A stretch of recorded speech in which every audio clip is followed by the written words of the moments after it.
May libre sakay ang MRT at LRT para sa mga manggagawa ngayong Labor Day. Kailangan lang magpakita ng employment ID para makasakay ng libre sa tren. Balitang hatid ni Von Aquino. Nagsimula ang libreng sakay sa MRT kaninang alas 7 at magtatagal hanggang alas 10 ng umaga. Mamayang hapon, libreng sakay din mula alas 5 hanggang alas 7 ng gabi.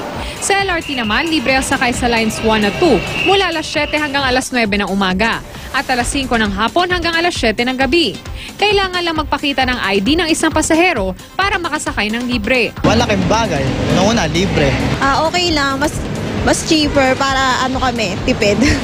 Ang mga ganitong libreng sakay, alam naman daw ng mga pasahero na nangyayari lang kung may espesyal na okasyon tulad nga ng Labor Day.